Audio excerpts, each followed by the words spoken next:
Assalamualaikum warahmatullahi wabarakatuh. Nama saya Khairul Azhar, NIM 170410404010. Pada mata kuliah perancangan arsitektur 6 ini, saya mendapatkan judul yaitu perancangan museum otomotif dengan tema Culture Symbol. Dosen koordinator yaitu Bapak Insinyur Muslim Syah Budiman MSc. Kemudian dosen pembimbing Bapak Insinyur Khairul Huda MM. Langkah awal pada proses perancangan ini yaitu menentukan kerangka berpikir. Yang pertama itu adalah membahas tentang latar belakang, yaitu pentingnya sebuah museum otomotif ini didirikan pada suatu daerah atau suatu kota. Selanjutnya kita akan membahas tujuan, identifikasi masalah, serta batasan perancangan pada perancangan museum otomotif ini. Kemudian kita akan mencari sebuah literatur untuk memperdalami ilmu mengenai museum otomotif dan melakukan studi banding dengan beberapa objek atau perancangan yang sudah ada sebelumnya untuk menjadikan studi banding ini sebagai referensi dan acuan ketika membuat perancangan nantinya. Selanjutnya kita akan melakukan analisis pada pengguna, yaitu berupa analisis aktivitas, besaran ruang, hubungan ruang, serta sirkulasi yang dibutuhkan untuk pengguna. Dan kemudian kita akan mencari lokasi yang tepat sesuai dengan peraturan dan kecocokan terhadap perancangan museum otomotif ini. Kemudian pada existing site akan dilakukan analisis site dan membuat zoning pada lahan. Dari penzoningan ini kita akan temukan sebuah block plan yang nantinya akan menghasilkan sebuah rancangan yang sesuai dengan lokasi, aktivitas, serta peraturan-peraturan yang berada di kota tersebut. Yang pertama saya akan membahas tentang konsep umum, yaitu latar belakang. Berbagai ilmu otomotif sudah dikenal sejak dahulu, mulai dari pada zaman Nabi Adam hingga kini, yang terus berkembang seiring berjalannya waktu dan ilmu pengetahuan yang luas. Di Indonesia sendiri terdapat banyak sekali jenis-jenis ilmu otomotif yang berkembang dan banyak pula yang tidak diketahui oleh banyak orang. Adapun beberapa perkembangan dunia otomotif di Aceh khususnya sangat sulit diketahui karena kurangnya informasi atau wadah tempat yang mengedukasikan perjalanan dunia otomotif dari dulu hingga kini. Oleh karena itu, Aceh atau Kota Banda Aceh memerlukan sebuah gedung yang dapat menampung perjalanan ilmu-ilmu otomotif, yaitu berupa museum. Dari hasil rancangan ini pula diharapkan lebih banyak wisatawan baik dari dalam negeri maupun luar negeri berkunjung untuk mempelajari bagaimana perjalanan dunia otomotif dan sejauh mana ilmu otomotif yang pernah berkembang di Aceh sejak dahulu. Pada rancangan ini akan diterapkan tema culture symbol yang menggambarkan bagaimana budaya atau kebiasaan orang-orang zaman dahulu menggunakan alat-alat otomotif di Aceh. Kemudian tujuan dari perancangan ini yang pertama adalah menciptakan rancangan bangunan yang mewadahi ilmu dunia otomotif khususnya Aceh yang dapat dinikmati oleh setiap batasan usia. Yang kedua, membuat konsep rancangan dengan tema culture symbol yang melambangkan kebiasaan masyarakat di Aceh. Yang ketiga, meningkatkan potensi wisata serta edukasi di bidang otomotif dengan menghadirkan wadah atau tempat berupa museum otomotif di Aceh. Adapun rumusan masalah yang dihadapi, yang pertama, bagaimana merancang gedung museum otomotif sesuai dengan kebutuhan ruang dan fungsi ruang. Yang kedua, bagaimana merancang gedung museum otomotif dengan tema culture symbol yang dapat melambangkan daerah Aceh sendiri. Dan yang terakhir, bagaimana merancang gedung museum yang dapat menarik minat pengunjung serta memberikan rasa ingin tahu ketika kita berkunjung. Adapun batasan yang diberikan pada rancangan ini, yang pertama, rancangan bangunan sesuai dengan fungsi sebagai museum otomotif dengan konsep yang telah ditentukan, yaitu tema culture simbol. Yang kedua, bangunan bentang lebar yang dibangun di area kota Banda Aceh. Oleh karena itu harus disesuaikan dengan peraturan RT RW Kota Banda Aceh. Selanjutnya akan dibahas studi literatur yang akan dijadikan acuan atau referensi. Adapun pengertian museum sendiri merupakan wadah atau tempat yang memelihara kebenaran dengan menunjukkan dengan bukti-bukti yang dipamerkan kepada orang banyak. Menurut Sir John Forsyth, direktur di British. Jadi museum ini merupakan tempat-tempat untuk menyimpan barang-barang yang sudah ada terdahulu sebagai pembuktian bahwa pernah terjadinya otomotif sejak dahulu, atau hal-hal lain yang terjadi sejak dahulu dapat dibuktikan dengan barang-barang yang masih tersisa. Jadi dibuatlah wadah untuk menyimpannya. Selanjutnya, pengertian museum yang kedua adalah tempat mengumpulkan barang-barang antik, barang sebagai penyelidikan ilmu-ilmu pengetahuan, serta menyimpan warisan kebudayaan yang harus diperlihatkan kepada setiap orang. Menurut Gertrude Rudolph Hale, yaitu seorang ahli museum di Jerman Barat. Adapun beberapa jenis-jenis museum. Yang pertama, antropologi dan etnografi, yaitu museum yang sasarannya mengungkapkan tentang monograf suatu bangsa dengan mengungkapkan tentang lingkungan alam, kelompok sosial, dan kebudayaan yang melingkupi suatu bangsa. Kemudian, historical museum, yaitu museum yang sasarannya mengungkapkan kejadian sejarah dengan urutan-urutan zaman atau kurun waktu tertentu. Selanjutnya ada natural history museum, yaitu museum yang sasarannya mengungkapkan keadaan alam, termasuk di dalamnya adalah kebun raya, museum zoologi, herbarium, biologi, dan museum geologi. Selanjutnya ada art history museum, yaitu museum yang sasarannya mengungkapkan sejarah perkembangan seni rupa suatu bangsa maupun alam skop internasional. Dan yang terakhir, yang sesuai dengan judul saya, yaitu museum perancangan museum otomotif, yaitu museum teknologi and industry, yaitu termasuk di dalamnya adalah museum perkapalan, penerbangan, museum teknologi dan industri, serta museum otomotif dan lain sebagainya. Selanjutnya adalah beberapa fungsi dari museum. Yang pertama, sebagai tempat pengumpulan dan pengamanan warisan budaya. Yang kedua, sebagai tempat konservasi. Yang ketiga, sebagai tempat penelitian. Yang keempat, sebagai tempat sumber informasi dan studi. Yang kelima, sebagai tempat pengenalan budaya antar daerah atau bangsa. Dan yang terakhir, sebagai tempat rekreasi. Jadi, museum itu bukanlah hanya sekedar tempat berwisata atau melihat barang-barang yang dipamerkan saja.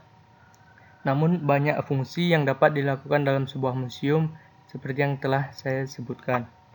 Selanjutnya akan membahas tentang otomotif. Otomotif merupakan sebuah istilah yang merujuk kepada hal-hal yang berhubungan dengan alat-alat transportasi. Teknik otomotif mempelajari komponen kendaraan dan berbagai sistem yang mengaturnya.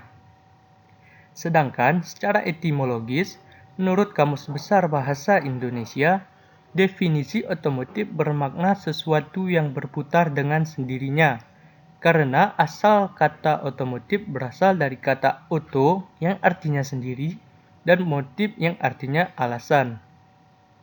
Jadi dapat disimpulkan bahwa otomotif adalah sesuatu yang bergerak karena alasan tersendiri dan memiliki landasan untuk menunjang sebuah sistem geraknya. Selanjutnya, pengertian dari museum otomotif adalah merupakan sebuah museum yang menjadi salah satu tempat penyimpanan segala hal yang menyangkut dengan bidang otomotif serta tempat untuk menampilkan sejarah perjalanan dunia otomotif. Ada beberapa ruang lingkup otomotif. Yang pertama adalah transportasi udara seperti bidang otomotif di pesawat, di roket, dan lain-lainnya. Kemudian adalah transportasi darat seperti mobil, motor, sepeda, dan yang lainnya. Selanjutnya ada transportasi air seperti kapal, jet ski, dan lain-lainnya. Kemudian ada pada mesin-mesin lainnya yang membahas di bidang otomotif. Selanjutnya membahas tentang tema yang telah ditentukan, yaitu culture symbol. Yang pertama adalah pengertian culture, yaitu sebuah budaya yang mempelajari berbagai pola atau model sikap manusia untuk hidup seperti pola hidup sehari-hari. Pola dan model ini meliputi semua aspek interaksi sosial manusia. Budaya merupakan mekanisme adaptasi utama pada umat manusia. Menurut Louis Damen yang menulis dalam bukunya Culture Learning. Kemudian ada pengertian yang kedua menurut Ralph Linton yang mendefinisikan budaya dalam bukunya The Culture Background of Personality, yaitu budaya adalah susunan perilaku yang dipelajari dan hasil perilaku yang elemen komponennya dibagi dan ditularkan oleh anggota masyarakat tertentu. Selanjutnya ada pengertian simbol. Simbol merupakan sebuah objek, kejadian, bunyi, bahkan bentuk-bentuk tertulis yang diberi arti atau makna oleh manusia. Manusia dapat melakukan komunikasi melalui simbol dengan berupa tanda, lambang, atau hal lainnya yang telah diberi makna. Menurut Saifuddin 205.290. Jadi, pengertian dari culture symbol dapat kita simpulkan merupakan hal-hal yang melambangkan kebiasaan baik secara langsung maupun tidak langsung yang meliputi pola kegiatan, pola hidup, nilai moral, adat istiadat, serta lainnya yang diaplikasikan pada suatu objek, salah satunya pada sebuah bangunan. Untuk mengimplementasikan tema culture symbol pada perancangan museum otomotif ini, saya mengambil konsep reculture, yaitu mengembalikan budaya yang sudah ada sejak dahulu ke saat ini. Dapat kita lihat pada beberapa gambar di atas, pada zaman dahulu nenek moyang kita juga sudah mulai menggunakan transportasi berupa otomotif darat, yaitu seperti sepeda yang menggunakan roda. Kemudian alat sebagai pengangkut barang yang menggunakan roda pula. Nah, pada saat ini juga sudah mulai ramai kembali orang-orang yang terutama di Banda Aceh menggunakan sepeda untuk hanya sekedar bersepeda, bahkan untuk alat transportasi sehari-hari seperti berpergian ke pasar, kerja, dan lain-lainnya. Jadi pada gambar ini dapat kita lihat budaya yang dilakukan oleh nenek moyang kita zaman dahulu bersepeda untuk alat transportasi, dan pada saat ini sudah banyak juga dilakukan bersepeda untuk alat transportasi sehari-hari.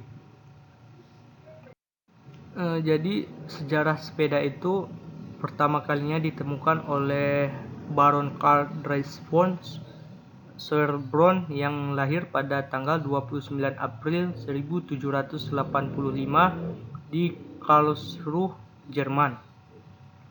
Si baron ini berprofesi sebagai pengawas hutan. Jadi ia sehari-hari harus mengelilingi hutan untuk memberikan pengawasan untuk menjaga hutan tersebut. Jadi untuk menunjang pekerjaannya sebagai pengawas hutan, ia mendapatkan masalah, yaitu sulitnya untuk memaksimalkan pengawasan karena harus berjalan kaki. Jadi ia berpikir bahwa ia memerlukan alat transportasi dengan mobilitas yang tinggi. Oleh karena itu, ia melakukan inovasi, yaitu membuat alat transportasi dengan menggunakan roda yang dapat bergerak sendiri dengan landasan yang dimiliki. dan roda tersebut sekarang disebut dengan sepeda. Namun awal mulanya sepeda diciptakan dengan memiliki 3 roda tanpa pedal.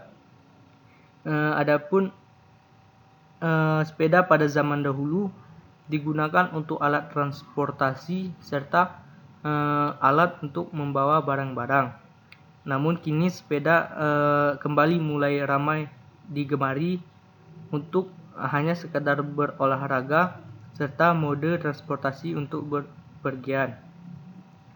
Kini bersepeda sudah menjadi kebiasaan serta kegiatan sehari-hari yang dilakukan oleh orang banyak, khususnya di Aceh. Jadi fungsi utama dari sepeda ini dengan adanya ilmu otomotif pada rodanya sebagai alat transportasi, sebagai sarana untuk olahraga, serta sebagai alat untuk pembawa barang. Jadi bisa kita lihat transformasi bentuk sepeda dari dulu hingga kini. Yang pertama ada bentukan sepeda zaman dahulu yang memiliki rangka yang lebih besar, dan sepeda zaman kini yang memiliki rangka yang lebih kecil, namun sistem otomotifnya masih hampir sama. Selanjutnya adapun hal-hal yang dapat saya ambil dari culture simbol atau simbol budaya bersepeda ini. Yang pertama adalah pengulangan gerakan pada saat mengayuh pedal sepeda. Jadi adanya pengulangan ini dapat diimplementasikan kepada sebuah bangunan, yaitu baik pengulangan kolom, bentuk, maupun pengulangan ruang-ruang nantinya. Kemudian adanya bentukan-bentukan pada rangka sepeda seperti bentukan segitiga, yaitu ada pada rangka sepeda. Selanjutnya ada bentuk lingkaran atau bentuk simetris, yaitu pada roda, dapat kita lihat pada roda. Selanjutnya ada jari-jari roda yang memiliki pengulangan. Terdapat beberapa lapisan pada ban sepeda. Kemudian perbedaan ukuran pada ban, atau bisa kita implementasikan yaitu bentukan similarity. Selanjutnya adapun hal yang dapat kita ambil dari sebuah sepeda ini, yaitu memiliki rangka yang ramping namun kokoh menahan beban. Artinya dengan memiliki struktur-struktur yang tidak terlalu besar namun tetap bisa menahan sebuah beban nantinya.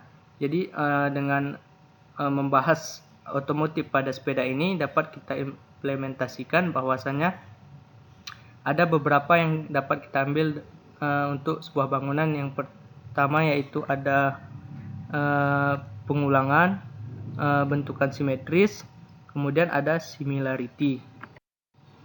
Selanjutnya adalah studi banding objek, yaitu Museum Mercedes-Benz.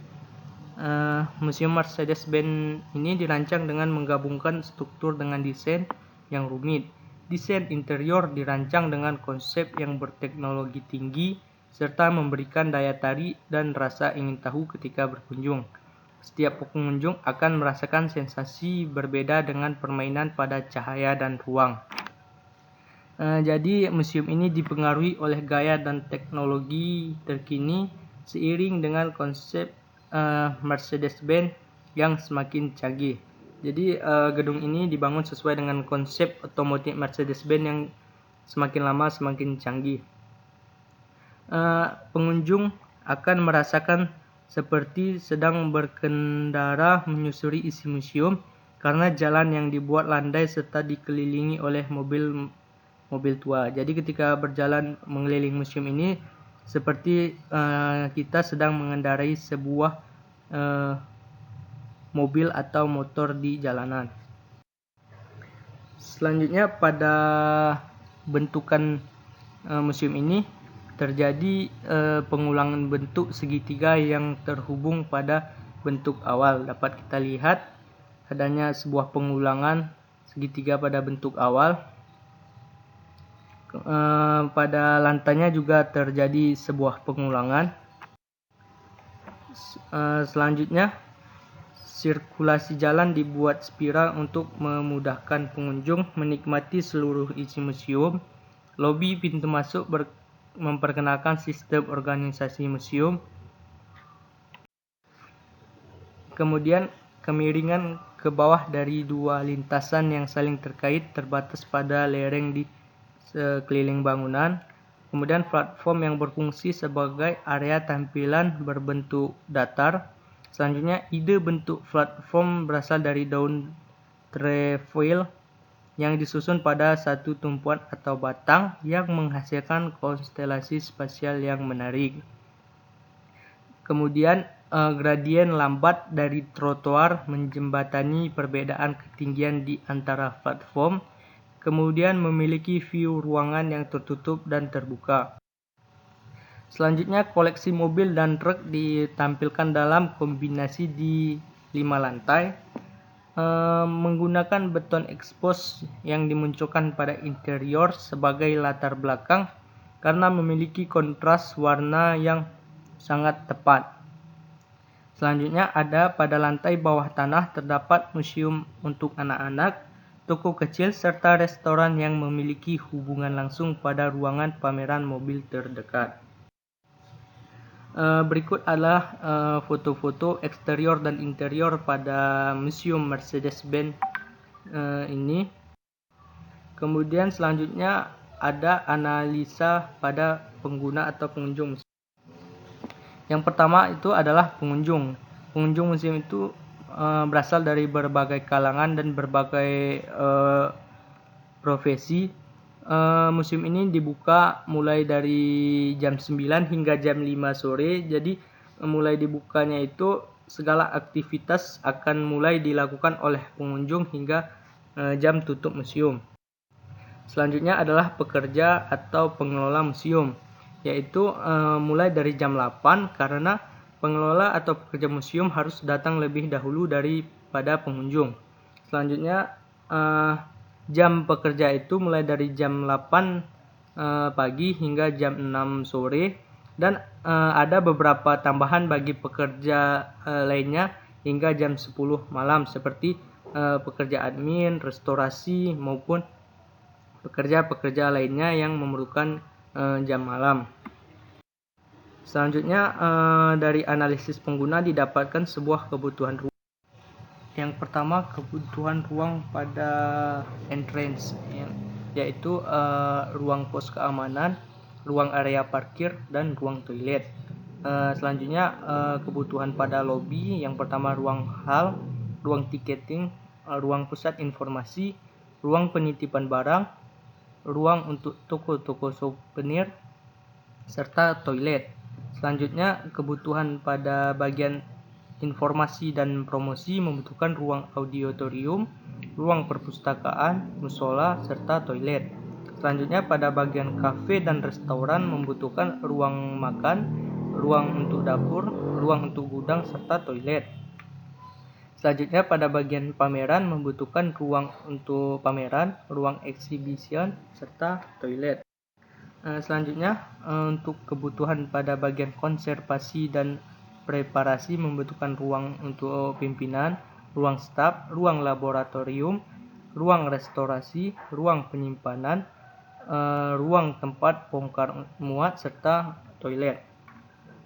Selanjutnya, pada bagian administrasi membutuhkan ruang pimpinan, ruang staf, serta ruang rapat. Selanjutnya, pada bagian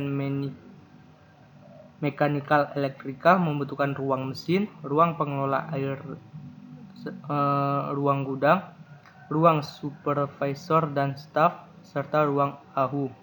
Selanjutnya, yang terakhir, bagian security membutuhkan ruang kontrol untuk mengontrol bagian CCTV. Yang pertama adalah pada zona pelayanan umum bagian entrance. Pos keamanan membutuhkan besaran luasan ruang 2 meter kuadrat, toilet membutuhkan 2,25 meter kuadrat, area parkir membutuhkan pada mobil itu 1625 meter kuadrat dengan kapasitas 100 mobil, pada motor 800 meter kuadrat dengan kapasitas 200 motor. Pada parkir bus membutuhkan 240 meter kuadrat dengan kapasitas 4 bus. Jadi totalan luas pada ruang entrance ini mencapai 2669 meter kuadrat.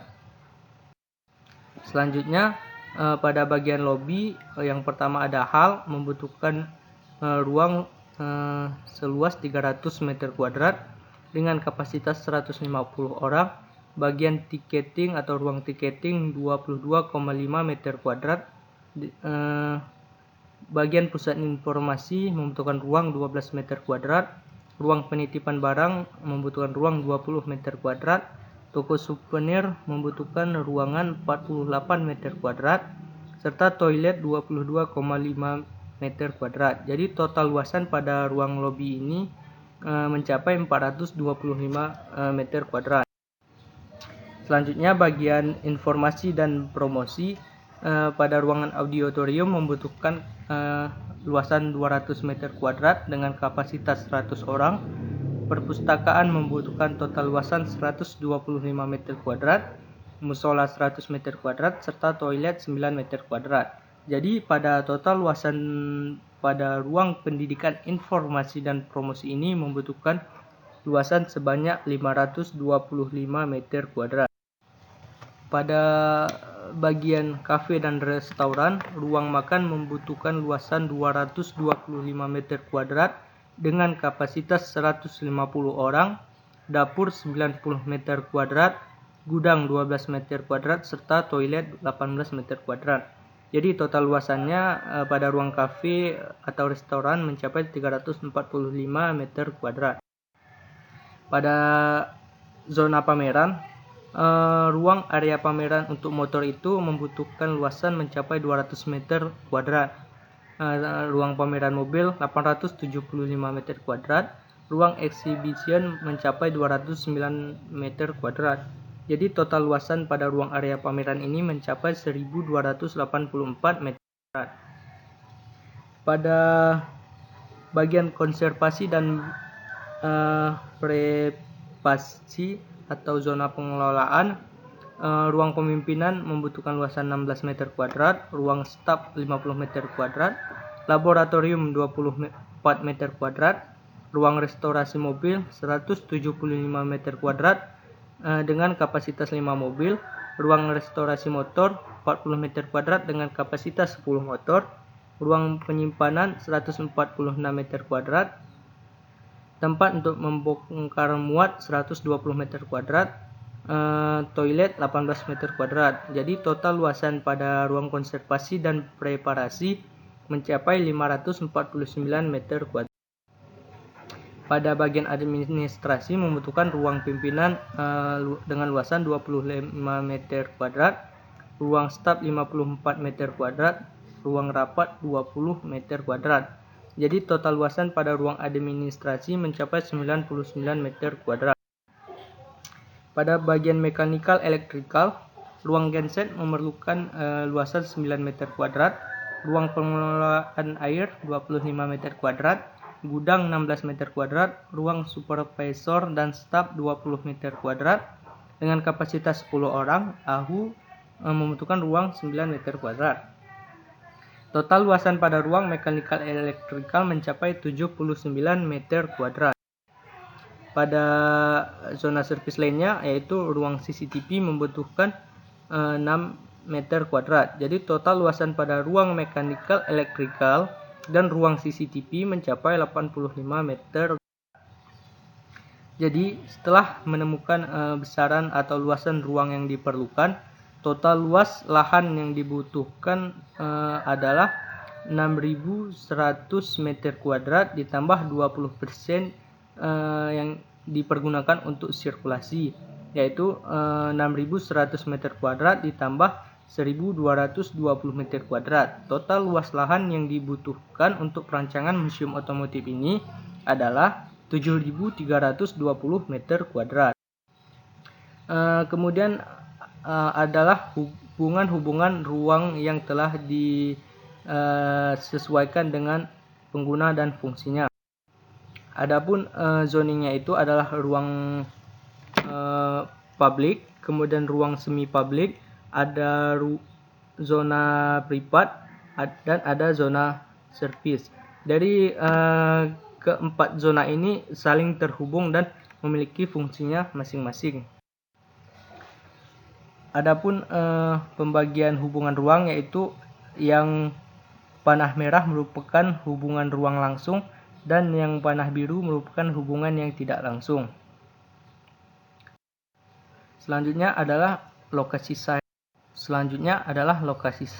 Lokasi site berada di Provinsi Aceh, di Kota Banda Aceh, Kecamatan Baitur Rahman, tepatnya di Jalan Sultan Iskandar Muda di samping Museum Tsunami, dengan total keliling 115 meter ditambah 65 meter ditambah 107 meter ditambah 68 meter. Jadi total luas pada site existing ini mencapai 7.475 meter kuadrat. Sedangkan luas lahan yang dibutuhkan berdasarkan kebutuhan ruang dan sirkulasi yaitu 7.320 meter kuadrat. Jadi existing site ini cocok untuk dibangun perancangan museum otomotif yang akan direncanakan atau yang akan dirancang. Selanjutnya adalah peraturan RT RW Kota Banda Aceh, di mana lokasi site ini merupakan termasuk pada lingkungan dengan kepadatan tinggi di luar pusat perdagangan. Jadi membutuhkan KDB maksimum 60%, KLB maksimum 3,5%, dan ketinggian bangunan maksimum mencapai 4 lantai. Selanjutnya, Kecamatan Baitur Rahman merupakan termasuk lingkungan dengan kepadatan tinggi dan kawasan perdagangan dan jasa. Oleh sebab itu, KDB-nya mencapai 60% dikali 7.320 meter kuadrat atau kebutuhan site sama dengan 4.392 meter kuadrat atau lahan yang dapat dibangun. Selanjutnya KLB-nya 7.320 meter kuadrat dikali 3,5 sama dengan 25.254 meter kuadrat dibagi luas terbangun yaitu 4.392 meter kuadrat. Jadi KLB yang dapat dibangun itu 5,5 lantai atau maksimal 5 lantai. Selanjutnya adalah analisa site. Batasan-batasan pada site ini, pada bagian utara berbatasan langsung dengan jalan raya yaitu Jalan Sultan Iskandar Muda. Kemudian pada bagian timur berbatasan dengan jalan raya juga yaitu Jalan Teguh Umar. Pada bagian selatan berbatasan dengan SPBU, dan pada bagian barat berbatasan langsung dengan Museum Tsunami. Jadi ada pun beberapa potensi pada site ini. Yang pertama, berdekatan dengan Museum Tsunami. Yang kedua, berdekatan dengan Taman Kota. Jadi dengan adanya dua monumen ini memiliki pengunjung yang lebih banyak, karena pada kawasan ini terdapat banyak kawasan-kawasan wisata yang dapat dikunjungi. Jadi dengan potensi ini dapat menguntungkan akan banyaknya pengunjung pada museum ini. Selanjutnya, site mudah diakses dan ramai dilalui. Kemudian memiliki jalur pejalan kaki yang saling terhubung dengan objek wisata lainnya, seperti menghubungkan antara Taman Sari dan Museum Tsunami, menghubungkan Museum Tsunami dengan lapangan Belang Padang. Selanjutnya, pada bagian timur site terdapat sebuah tugu yang menjadi perputaran arus balik, sehingga tugu ini dapat dimanfaatkan sebagai sirkulasi yang dapat langsung menuju ke site. Kemudian arah matahari pagi itu berasal dari timur, Jadi pada set ini akan mendapatkan matahari pagi yang baik bagi kesehatan. Sedangkan pada bagian matahari sorenya akan terhalang oleh musim tsunami, sehingga mengurangi matahari yang tidak bagus atau matahari sore. Adapun angin berasal dari arah laut, kemudian sumber kebisingan berasal dari arah jalan raya Jalan Sultan Iskandar Muda serta Jalan Tuku Umar. Kemudian memiliki beberapa vegetasi yang sudah ada atau tanaman-tanaman yang besar, kemudian memiliki saluran sebagai penampung jalannya instalasi air kotor. Berikut adalah block plan yang telah disusun di site existing. Yang pertama adalah public area, diletakkan pada bagian utara, yaitu pada berhadapan dengan Jalan Sultan Iskandar Muda, karena tempat ini dapat diakses oleh seluruh pengunjung tanpa batasan. Jadi pada bagian ini seluruh pengunjung dapat mengakses dengan cepat karena sirkulasi yang tepat. Kemudian pada bagian tengah diletakkan yaitu semi public area, yaitu tempat yang hanya dapat diakses oleh pengunjung dan pekerja museum. Nah, jadi pada area semi public area ini hanya orang-orang yang akan masuk ke museum saja yang dapat mengaksesnya. Selanjutnya adalah bagian service area, tempat yang dapat diakses oleh orang tertentu, yaitu seperti pekerja pada bagian service area. Selanjutnya ada private area, yaitu tempat yang hanya bisa diakses oleh pekerja atau karyawan kantor. Jadi berikut adalah sketsa ide bentuk yang saya terapkan atau saya ambil dari sebuah roda. Jadi roda ini mengalami sebuah perkembangan dari zaman ke zaman, namun tetap memiliki sifat utama atau bentukan utama, yaitu berbentuk simetris, berbentuk bulat. Jadi saya mengambil ide bentuknya ini adalah dari beberapa susunan-susunan roda yang membuat elevasi bertingkat, sehingga ada permainan-permainan pada bentukan roda. Selanjutnya keuntungan dari bentuk-bentuk lingkaran ini membuat sirkulasi angin lebih segar, karena sirkulasi angin lebih tidak terbatas atau lebih gampang untuk masuk ke area-area lainnya. Jadi saya mengambil ide bentuknya itu dari tumpukan-tumpukan roda yang menjadikan sebuah bentukan-bentukan bangunan. Sekian yang dapat saya sampaikan, lebih dan kurang saya mohon maaf. Wabillahi taufiq wal hidayah. Wassalamualaikum warahmatullahi wabarakatuh.